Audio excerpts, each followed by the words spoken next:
Okay, you have an interesting career. What is it exactly that you do? Sure. I'm a certified public accountant, and I've spent time in private industry, and I have my own firm here in Rapid City. And how long have you been here in Rapid City? About a year and a half.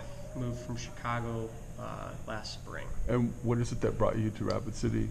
So part of what brought me here to Rapid City was the trust industry. So South Dakota has a very unique set of rules that are very, very favorable to specific types of trusts. And so that's part of what brought me here. For people that don't know, what exactly is a trust?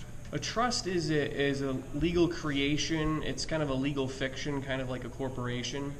And there's a few pieces to it. One of them is you have a trustee who holds custody of the trust property of the trustee. You have corpus, you have trust property, so something that the trustee is taking care of.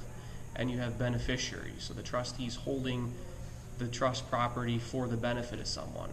So I've heard like of people being a trust baby. Is that what, would that fit in? So you could have that. That would be if you have a dynasty trust in particular. You have some cases where, like the Rockefellers or the Carnegie family, but let's say the Rockefellers in particular, they created very early on a lot of dynasty trusts that essentially you have billions of millions and hundreds of millions of dollars maybe held for the benefit of the kids of the family. Mm-hmm. And so the trustee is holding that property for the benefit of those kids. And so you're dealing with some wealthy people then? Yes, so I deal with a number of different people, and there's a whole spectrum of wealth where people create trusts. Some people create certain types of trusts, like living trusts, and they may not even have a whole lot of assets.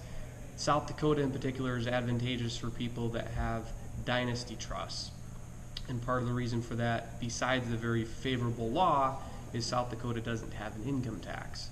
And so a lot of states would tax these dynasty trusts with an income tax. What's the difference between a regular trust and a dynasty trust? It's about how it's structured. So a dynasty trust it's just a loose term used to mention the purpose of a trust. So a dynasty trust is designed to benefit, think dynasties, so multiple generations. It's an irrevocable trust. There's different types of trust, but a dynasty trust is typically an irrevocable trust that's designed, again, like you talk about the Rockefeller family, it was designed to benefit the family for many generations. And then we have the rule against perpetuities, right? The rule against perpetuities, most states have gotten rid of that or changed it. So Florida's, I think, 360 years. Oh, really? Wow. And it used to be 21 years after the last to die of lives in existence on a certain date. But most states have changed that. 21 years plus a life in being. That's what it used to be, but the vast majority of states have gotten rid of that or changed it because there's this constant battle of trying to attract more money. Because if you form in South Dakota, for example, there's no rule against perpetuities. Florida is 360 years, I think. Wyoming is like 900 years. Oh, really? It's a very long time. So okay. Let's take a break here because you need to. Oh, I found one. Okay. You want to do this one?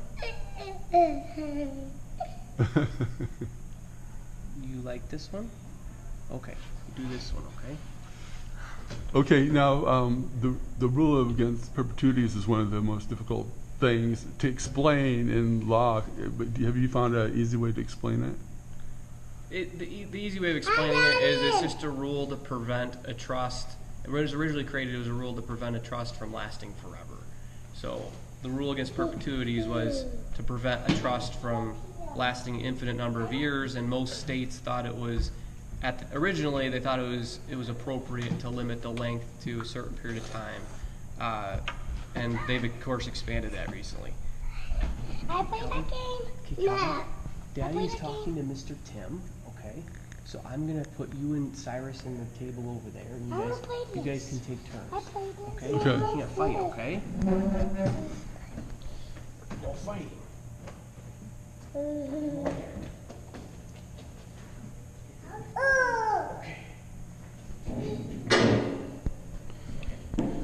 Yeah, I'm here with my friend, and we're talking about dynasty trusts.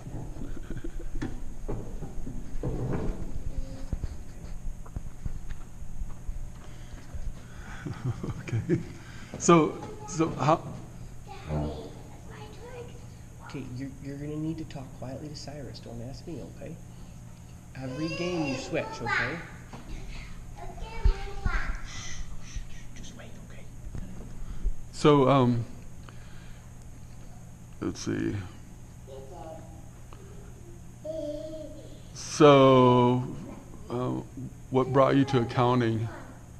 So I always enjoyed numbers growing up, and I like how accounting is, it's kind of the language of business. So I appreciated the fact that I liked math to an extent, but I liked money, and I liked understanding money and understanding how businesses make money. And I liked how accounting is kind of the lens to view the business world.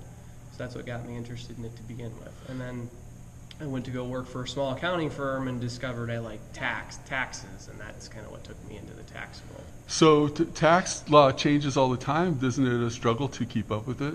It is. I probably average almost an hour a day of reading to keep up with it. You know, they have like the tax legislative, tax reform stuff coming through Congress right now. I've been reading multiple hours every day trying to stay on top of it, because some of the changes, even some esoteric changes in some little small part of the tax code, might only impact a few people, but if they're my clients, I need to know about it. So